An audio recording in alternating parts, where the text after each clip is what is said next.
Dice así: al terminar mi charla de ayer, les llamé la atención sobre el hecho de que naturalmente la ciencia espiritual tropieza con la enemistad desde dos lados. Por un lado, del campo de la ciencia natural.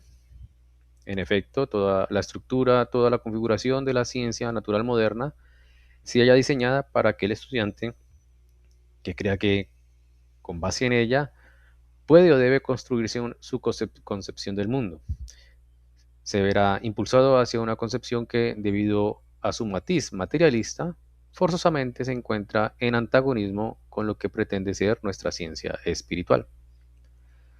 Al respecto, es necesario pensar correctamente, comprender que el hombre que se adiestra en la metodología científico-materialista de nuestra época, cuya necesidad hemos destacado en charlas anteriores, no tiene ninguna culpa de que, por los pensamientos que esa ciencia materialista le sugiere, se convierta en opositor. No obstante, el hecho de que comprendamos el origen de la enemistad no nos exime de la obligación de combatirla cada vez que se nos presente, mas solo podemos combatirla correctamente si tenemos en cuenta las peculiares circunstancias que acabo de mencionar.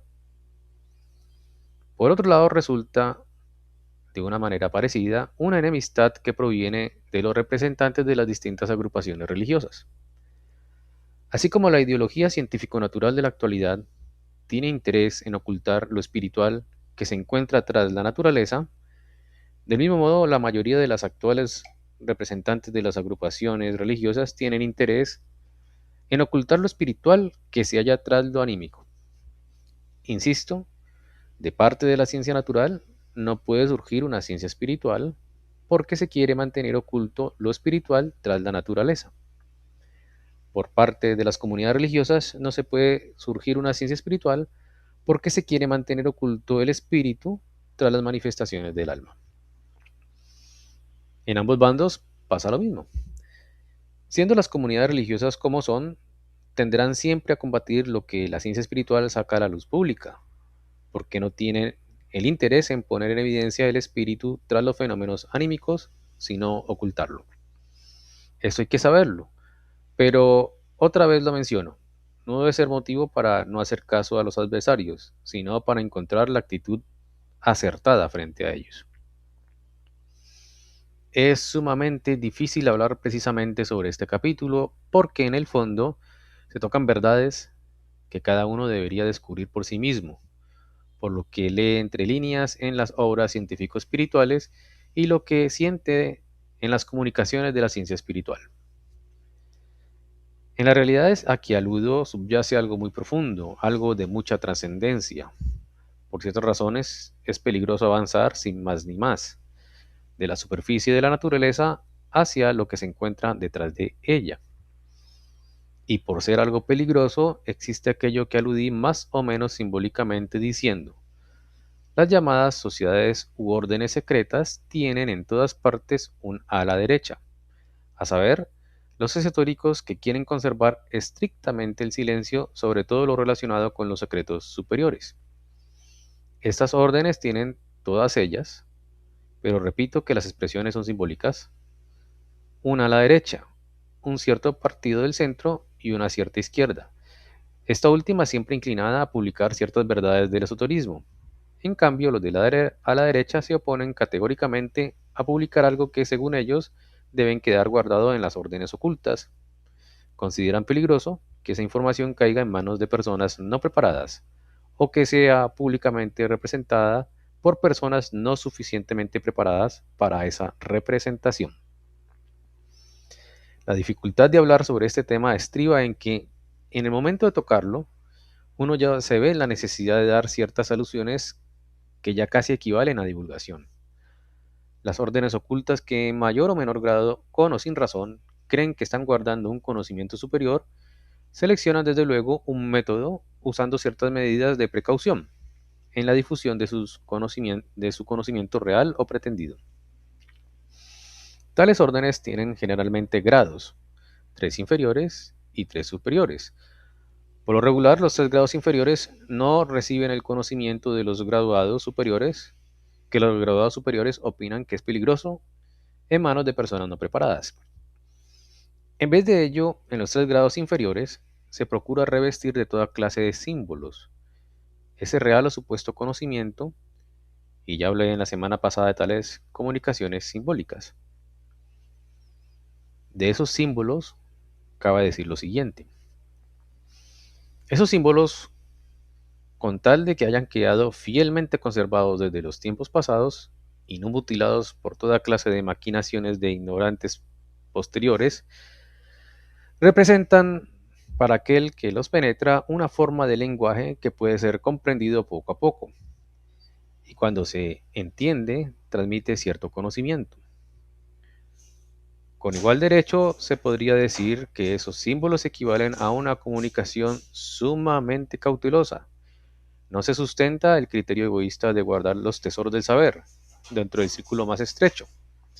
Se los transmite hasta cierto punto a los novicios que reciben en el círculo exterior, pero al darlos se los oculta al mismo tiempo en el simbolismo, de modo que sólo puede avanzar hasta las verdades aquel que es capaz de descifrar los símbolos.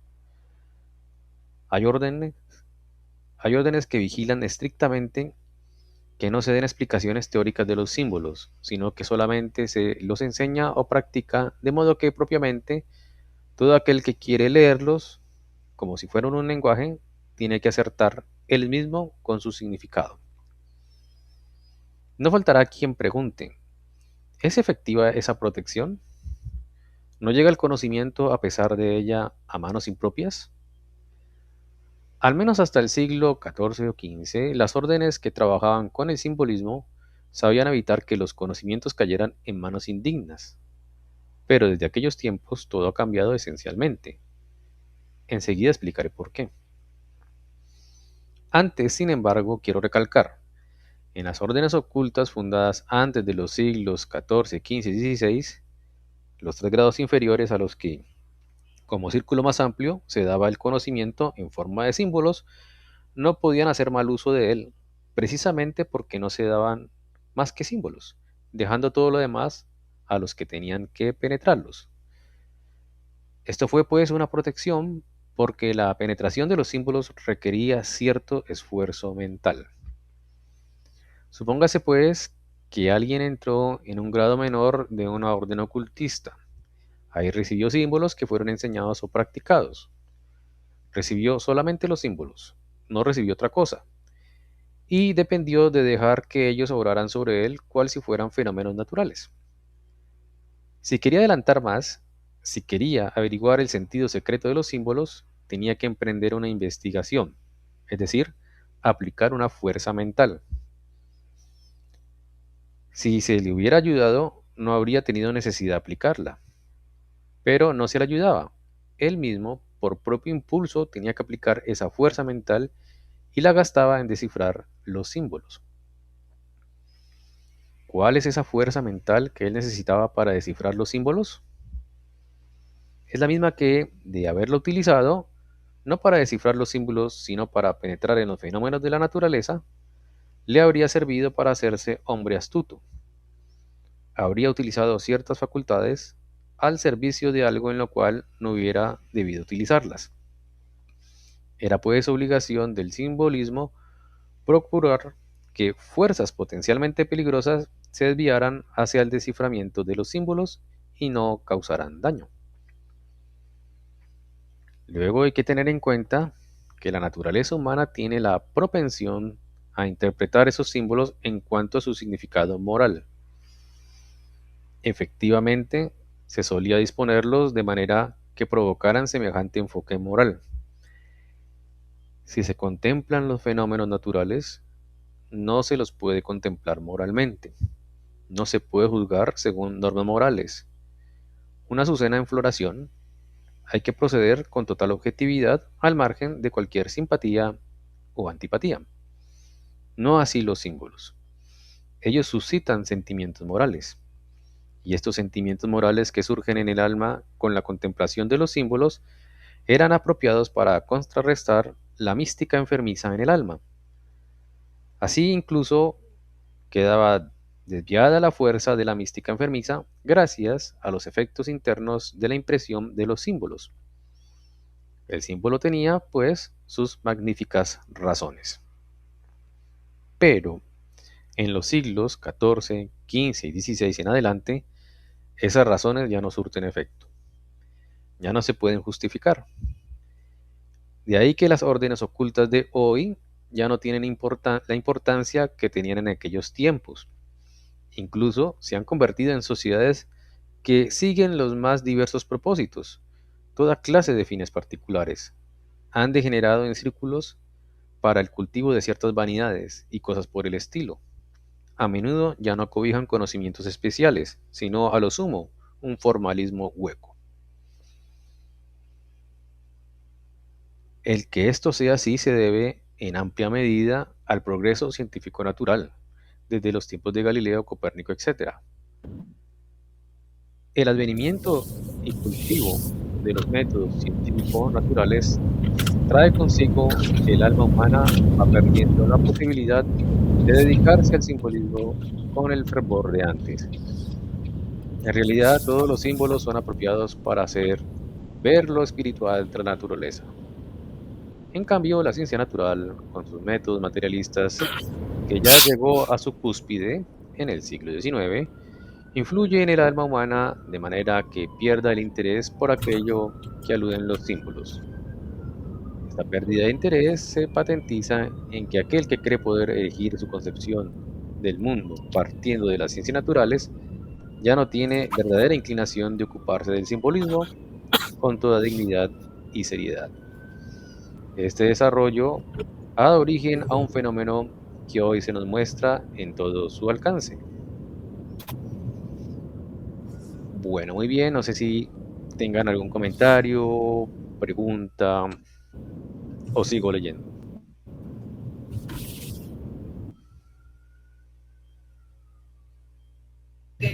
Luis, yo tengo ahí ¿Me escucha? Sí, ahí te escucho, sí. Ah, sí. Mira, aquí yo tengo no me acuerdo muy bien, pero un libro, bueno, no recuerdo muy bien, de Rupert Sheldrake, que habla de la importancia de, por ejemplo, los caminos de peregrinaje.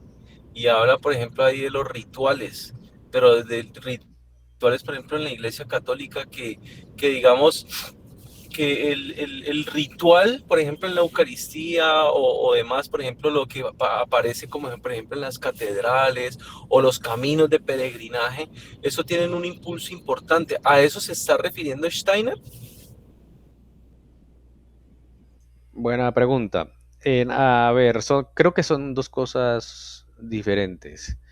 Em, Estos símbolos que Steiner está mencionando aquí, que se daban de manera esotérica en los grupos de órdenes ocultas de los siglos XIV, XV y XVI,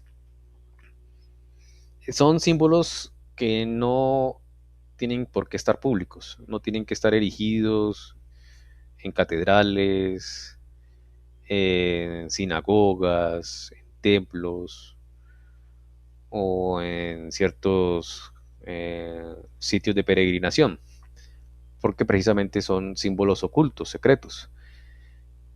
Y solamente los discípulos tenían acceso a esos símbolos y podían, en- según sea su forma de, digamos, de estudiarlo, según sea a la orden oculta a la que pertenecía, lo estudiaba, ¿no?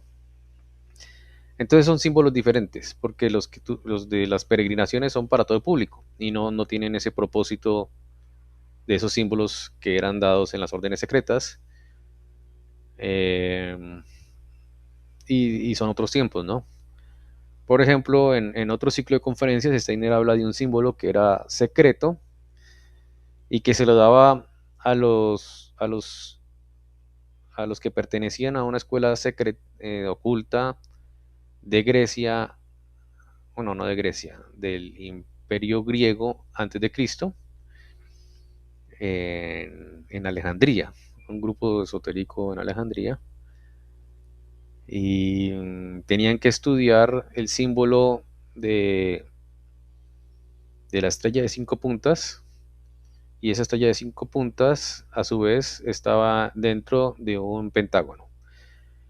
Entonces, ese es un símbolo esotérico y tienen que estudiarlo en aquel tiempo, o sea, hace 2500 años, en la antigua Alejandría. Eso es como a grosso modo, Pri, no sé si tenga algún comentario. Sí, me acuerdo también mucho como a esos misterios, por ejemplo, los misterios de Leucis o los misterios que sucedían en las épocas antiguas, ¿no? Que por medio de imágenes se llevaba, o rituales se llevaba al iniciado a que encontrara, digamos, la verdad espiritual. Que incluso Steiner menciona que cuando el Cristo encarna, ya esos misterios se vuelven, por decirlo así, no tan importantes, porque ya por el mismo ejemplo de que Cristo decía yo soy la verdad, el camino y la vida, por ese mismo mensaje ya uno podría descubrir como esos misterios. Es decir, como que antes estaban velados para la población en común, pero ahora no, ahora con el Cristo, Él permitió que, digamos, el que lo siga pueda encontrar esos misterios altamente espirituales y como que súper secretos antes, ¿no? Es lo que más o menos entiendo. Sí, sí, sí, así es. Esa es la idea, Pri. Correcto. Bueno, muy bien. ¿Alguien tiene algún comentario adicional, pregunta o continuamos?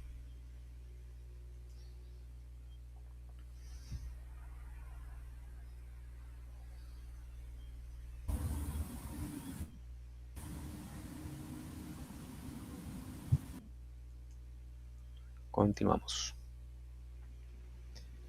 Los símbolos de las órdenes ocultistas que en los siglos XIV, XV y XVI se daban a los grados inferiores son expresiones de verdades sumamente profundas, pero las expresan a la manera propia de aquel entonces, bajo la influencia del modo de pensar de las ciencias naturales y sobre todo de las tendencias propicias por ese modo de pensar, no se trabajaba en actualizar esos símbolos. Ya desde el siglo XIV, XV y XVI debió de haberse desplegado un estilo de trabajo menos rígido en cuanto al simbolismo. La configuración de los símbolos debió de haber progresado, mas las órdenes ocultas no tomaron en cuenta las efectivas experiencias que la humanidad había tenido al contacto con la realidad externa. Por eso, los símbolos parecen anticuados a toda persona a la altura de la cultura intelectual contemporánea. Efectivamente lo son, en su mayor parte, pero precisamente entre personas que, desde cierto ángulo, quieren acercarse al oculto, ha cundido una propensión que a menudo ha vituperado, la de desenterrar la mayor cantidad de estos símbolos y mientras más antiguos, tanto mejor. Y cuando se puede decir que tal o cual símbolo puede clasificarse con esta u otra antigua viñeta, entonces está sumamente complacido. No interesa el simbolismo como tal, sino su legendario origen en tiempos pasados. A menudo incluso se renuncia a la comprensión y uno queda satisfecho por haber encontrado un simbolismo muy antiguo. Así, desde los siglos mencionados se ha trabajado bien poco en el desarrollo del simbolismo, y si hoy en día se transmite algún simbolismo entre los rezagados de las antiguas órdenes ocultas, en verdad solo puede llamársele rezagados, ese simbolismo suele ser anticuado, sin que se hagan esfuerzos por ponerlo a tono con el progreso de la humanidad en los últimos siglos. No podemos negar que los pareceres de los hombres han cambiado. Hoy ya no es posible mantener nada en secreto como era posible antaño. Traten de hallar legítimos símbolos antiguos. Verán que no es nada difícil. Nuestra época es la época de la publicidad, hostil a toda mistificación y secreto. De ahí que, para el conocedor de la literatura relativa a toda clase de simbolismo, casi ya no existe nada inédito. En realidad, todo ya se haya incorporado en algún libro, por lo que algunas órdenes sencillamente no dicen a sus discípulos dónde se puede leer esto o aquello. Les hacen creer que lo que desde hace mucho, mucho tiempo se haya consignado en los libros es un secreto hermético solo accesible a sus superiores. En ningún campo hay tanto engaño como precisamente en el de las órdenes ocultistas. Digo que ya no se puede mantener ese principio de ocultamiento y obstrucción por medio del simbolismo. Mas, para comprenderlo correctamente, es necesario penetrar en las razones por las que en tiempos pasados se guardaban en secreto ciertas verdades. Ya dije que, por las causas ya señaladas, es difícil hablar sobre estos asuntos, porque hablando de ellos sería ineludible decir cosas que no se pueden comunicar así nomás. Por eso intentaré seguir otro camino hoy y mañana. Les daré cierta información por cuyo seguimiento consecuente ustedes mismos podrán llegar a vislumbrar algo de los misterios del mundo, algo que hoy día no será aconsejable enunciarlo abiertamente. Hoy empezaré por decir ciertas cosas que ustedes podrán seguir consecuentemente en su propio pensar y sentir y también en su vida interna. Si ustedes las rastrean, ellas podrán llevarles a importantes resultados. Como ya es hora de hablar de esas cosas, trataré de decírselas en la forma que hoy es posible. Les daré un ejemplo. Carlyle, el gran escritor inglés, en uno de sus discursos, no muy trascendental que digamos, dijo algo sobre Dante, el autor de la Divina Comedia. Insisto, en su disertación que versaba sobre Dante y Shakespeare, Carlyle no hizo aseveraciones trascendentales sobre Dante, pero dijo algo que llama la atención. Quien lee con mentalidad de lector corriente, hoy día la mayoría casi no distingue entre la lectura de un discurso de Carlyle y la de un artículo periodístico, nada le llamará la atención. En cambio, el que ha admitido algo de la ciencia espiritual, no solamente en su teoría, sino en su alma, precisamente ese pasaje le llamará la atención. Y es que Carlyle, bueno, este debe pronunciarse de otra manera, no sé, destaca lo extraño que es el que ciertos sucesos que parecen accidentales, coincidentes e incluso mal logrados, hayan producido efectos grandiosos. Carlyle lo ilustra con el destino de Dante. Por su orientación política, Dante fue exiliado de su ciudad natal, tuvo que emigrar, y precisamente por haber tenido que emigrar, se convirtió en lo que él es hoy. Su exilio le impulsó a escribir la Divina Comedia. Y dice Carlyle, Dante no deseaba ser expulsado de su ciudad natal, pero si se hubiera quedado, habría llegado a alcalde de Florencia, habría tenido mucho que hacer como uno de los jefes de Florencia, y la Divina Comedia habría quedado sin escribir. Así Dante tuvo que sufrir grandes contratiempos para que la humanidad recibiera la Divina Comedia. La humanidad debe la Divina Comedia a un destino de Dante, que éste seguramente no hubiera anhelado. Con esto Carlyle seguramente está en lo cierto. Esta observación es genial. Para quien lee el discurso en actitud habitual, no es trascendental, mas a quien la lee con cuidado, algo le llama la atención. Puede que no se dé cuenta de por qué su sentimiento se detiene e intuye algo especial en ese pasaje. El propio Carlyle tampoco lo sintió. Hizo esta observación porque fue hombre de mucho ingenio, pero nada sintió de aquello a que me refiero. Para poner en claro a qué me refiero, tengo que explicarlo de otra manera. Supongamos que Dante no hubiera sido expatriado, sino que hubiera llegado a ser concejal o uno de los grandes de Florencia, y que hubiera alcanzado todo para lo que le predestinaban sus talentos. Quizá habría llegado a dignatario eclesiástico, en cuyo caso habría sido un prior excelente. En una palabra, mucho habría sucedido gracias a Dante, pero no existiría la Divina Comedia. Pero la cosa no es tan sencilla.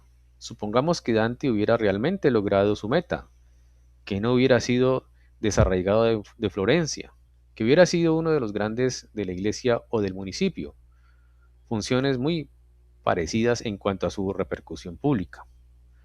Como ya sea que Dante poseía capacidades importantes, como lo atestigua la Divina Comedia, habría sido un alcalde de mucha categoría. La historia habría tomado un curso completamente distinto. Florencia había tenido un alcalde y un jefe de Estado sumamente valioso. Y no solo eso, traten ustedes de proyectarse en la situación de esa Florencia gobernada por los consejeros con las facultades que después se vertieron en la Divina Comedia. Esa genial administración significaría que hubiera quedado suprimida la misteriosa actividad de muchas de las fuerzas latentes. Es necio afirmar que no hay hombres geniales en el mundo, de esos hay muchos, solo que se pierden porque no se les despierta. Si Dante hubiera llegado alcalde, habría tenido también un sucesor muy valioso, y de estos sucesores habría tenido 7. Precisamente 7 personas habrían venido una tras otra. Oportunamente justificaremos esta afirmación, para sucederse en el gobierno de Florencia. Habría surgido algo grandioso, pero no existiría la Divina Comedia. Dante nació en el año 1265. Ahora vivimos en una época en la que todavía se sentirían en Florencia las consecuencias si esas 7 personas hubieran gobernado en Florencia, porque las repercusiones se habrían extendido por 7 siglos. 7 siglos habrían transcurrido en forma totalmente distinta de la que transcurrieron. Todo esto no tuvo lugar. La Iglesia Católica todavía está, pero la Divina Comedia también está. He ahí un ejemplo de cómo se transforman las fuerzas en el gran orden externo de la historia universal. Les di un ejemplo de lo que opera en las grandes transformaciones de la historia universal. Así mirado, se yergen ante nosotros realidades de incalculable alcance. Escogí este ejemplo porque quise llamarles la atención sobre el hecho de que en el curso de la historia a veces resulta necesario que se transformen ciertas fuerzas y que se viertan en una corriente completamente distinta a la que parecía ser la predestinada. Aparentemente, este ejemplo no tiene ninguna relación con lo que quiero expresar, y sin embargo la tiene totalmente. Pues si ustedes llevan a sus consecuencias lo que este ejemplo encierra, se darán cuenta de por qué es difícil revelar públicamente ciertas verdades que se refieren a lo que hay tras la naturaleza exterior. Ciertas verdades deben transmitirse a los hombres de manera que queden como sujetadas ciertas fuerzas que en estado libre podrían volverse peligrosas. Con este ejemplo aludí a las fuerzas que se desarrollarán en la naturaleza humana cuando el hombre devele los fenómenos naturales, pero también cuando los hombres no lo desvelen, sino que intenten penetrar en las profundidades del alma. Existirán ciertos peligros. Y también para esto quiero, mediante un relato, ofrecerles la posibilidad de comprender ciertos hechos que no podrían explicarse de otra manera. Quiero partir de una narración que ustedes conocen, pero de la cual por lo general no se sabe que expresa algo más profundo. Bueno, voy a parar ahí por lo pronto. No sé si tengan algún comentario, pregunta. ¿Se entiende lo que está más o menos Steiner contando o no se entiende? Sí, súper interesante. ¿Y por qué fue que lo echaron de Florencia? En Adelante. Ahí me corcharon, me corchaste. No, no sé, Francisca. ¿Por qué ¿Sí? lo echaron de Ah, wow. Florencia? No. De pronto hay una autobiografía o una biografía que digan por qué. Sí, Él, porque él dice que si ¿cómo? no, que si no fuera por ese exilio, él no hubiera escrito la Divina Comedia. O sea, Sí, Steiner da a entender que fue por algo político. Algo tuvo ah, que haber pasado. Seguramente el partido político que él pertenecía mm, perdió, algo pasó y tuvo que retirarse. Lo echaron, no sé. ya, está muy bueno. Correcto. Este es un ejemplo, digamos, de que hay fuerzas latentes, ¿no? Que si bien él dice Steiner, él hubiera sido prior de una orden monástica o alcalde, hubiera sido muy bueno en cualquiera de los dos lugares que hubiera entrado, ¿no? Sí. Y dice que si no fuera por eso, no hubiera existido la Divina Comedia. Y la Ujú. Divina Comedia es muy importante porque ahí hay muchos símbolos. Mm, Entonces, describe el infierno súper bien. sí, O bueno, exacto, pues, exacto. Escribe muchas cosas que posiblemente las escribió no por conocimiento de estudio de ciencia espiritual, sino por inspiración, ¿no? ujú, sí, sí. Y esta En el idea, bachillerato Sí, En el bachillerato lo hacían a uno leer y hacer como un análisis literario, ¿no? De ajá, la Divina sí, Comedia. Sí. Sí, sí, súper importante. sí, no, ese libro es muy valioso, tiene mucho simbolismo. Creo, si no estoy mal, o sea, no quiero inventar, pero creo que Dante lo escribió como un poquito atacando a lo que la Iglesia Católica de ese entonces transmitía, ¿no? En sus conceptos teóricos. Pero no estoy muy seguro, pero creo que fue por eso le llamó la Divina Comedia, como una especie de sátira a ciertos dogmas de aquella época de la Iglesia, ¿no? Por algo así que lo sacaron, ¿no? Debe ser, sí, sí, debe ser. Eso debe estar escrito en alguna parte en la biografía o autobiografía si es que él hizo algo así, no sé. Pero se debe saber, por supuesto. Bueno, muy bien. Lo que sí que es otro ejemplo aún más sorprendente. Ustedes verán si lo leo o paramos allí. Sí, uy. O Epa, mentira, no sé. o ¿Qué seguimos. hora es? Sí, Sí, sigamos. leámoslo. Sí, el ejemplo que sigue dice Steiner y lo va a decir, pero yo lo voy a recalcar antes de que lo diga él. Que eso no se debe hacer ahora. Eso es como una advertencia. ¿No debe ser qué? No se debe hacer Hijo de madre. ese ejercicio. Ah, ok, listo. Bueno, entonces, dicha esa advertencia, que Steiner la va a decir también, pero también se la recalco, dice así. El padre Antonio, creo que está hablando de Antonio de Padua, no estoy seguro. El padre Antonio llegó una vez un hombre de nombre Pablo. Este hombre creía ser su discípulo, quería ser su discípulo. A juzgar por su manera de presentarse, tratábase de un hombre muy simple. Sin embargo, Antonio admitió como discípulo a ese hombre simple, llamémoslo Pablo el Ingenuo, y por varios años le hizo ejecutar ciertos trabajos. No creo que muchos de ustedes tendría mayor gusto en ejecutar los trabajos que Antonio encomendó a su discípulo. El discípulo tenía que cargar agua, pero en recipientes agujereados, de modo que llegando al destino ya no tenía nada de agua en ellos. Y eso tenía que hacerlo año tras año. Tenía que coser vestidos y cuando los había terminado, deshacerlos nuevamente. Tenía que subir piedras a las montañas y cuando las subía, dejarlas rodar, para que estuvieran de nuevo en su lugar anterior, y así año tras año. Consecuencia de esto fue que Pablo el ingenuo sufriera una enorme profundización de sus facultades sensitivas y que pudiera darse cuenta de que de su subconsciente surgían notables poderes anímicos que poco a poco le convertían en hombre sabio. Pablo el ingenio quedó convertido en Pablo el sabio. No aconsejo el ejemplo que Antonio practicó con Pablo el ingenuo para imitarlo. Lo conté como un hecho. Supongan que Antonio no hubiera escogido ese método de subir piedras a las montañas y después dejarla rodar cuesta abajo, de transportar agua en recipientes de los que el agua salía, sino que le hubiera hecho la vida más fácil a Pablo el ingenuo. ¿Qué habría sucedido? Algún día Pablo el ingenio hubiese dicho, Antonio, tu enseñanza es bastante buena, pero en el fondo eres un hombre muy malo. Tengo que aceptar tu enseñanza y salir con ella al mundo. Tendré que combatirte con tu propia enseñanza, porque me di cuenta de que eres malvado.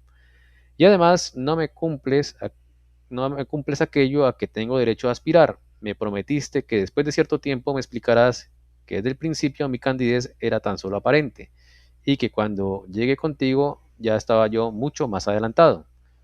También me prometiste declarar que toda tu enseñanza fue inspirada por mí.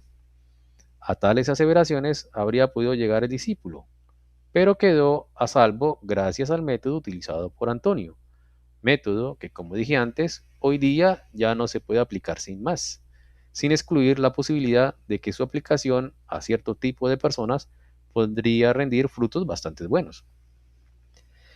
Si llevan a sus consecuencias estos dos ejemplos, podrán darse cuenta de ciertos peligros que acechan al hombre si busca acceso a las fuerzas espirituales que se hallan tras la naturaleza. Particularmente el ejemplo relacionado con Dante les permite apreciar cuán grandiosa e inmensamente significativas son las realidades con que ahí nos confrontamos. Muy bien, yo creo que podemos parar ahí. No sé si tengan algún comentario, pregunta.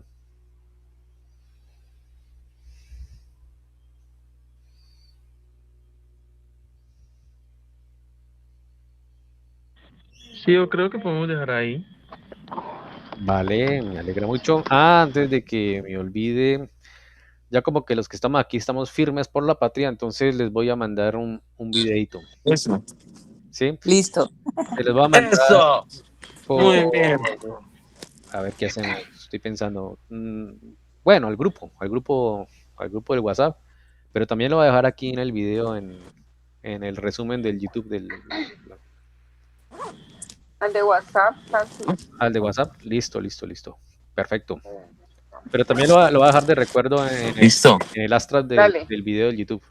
Por si los, De Bueno, YouTube. porque yo creo que en un futuro posiblemente personas lleguen al canal y estén escuchando lo que estamos hablando nosotros, de otro país, de Perú, España o quién sabe. Entonces puedan ver de qué estoy dale. Claro. Ay, sí, claro. como pensando en Sí, el sí, futuro, sí. ¿no? Importantísimo. Porque si bien Sí, es algo que es político lo que vendrá. y tiene que ver un ¿Sí? poquito con Colombia, de todas maneras tiene que ver con algo que sí tiene que ver con todo el mundo, con el fanatismo que ocurre en ciertas cosas.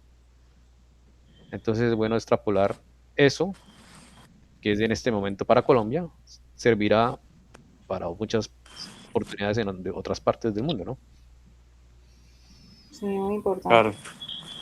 Bueno, muy bien, muchas gracias a todos, feliz noche. Muchas Gracias. gracias. Bueno, Gracias, Bueno, Santi. feliz Gracias. noche. Un abrazo. Que estén bien. Chao, chao. Bendiciones para todos. igualmente. Gracias. Gracias, igualmente. Chao.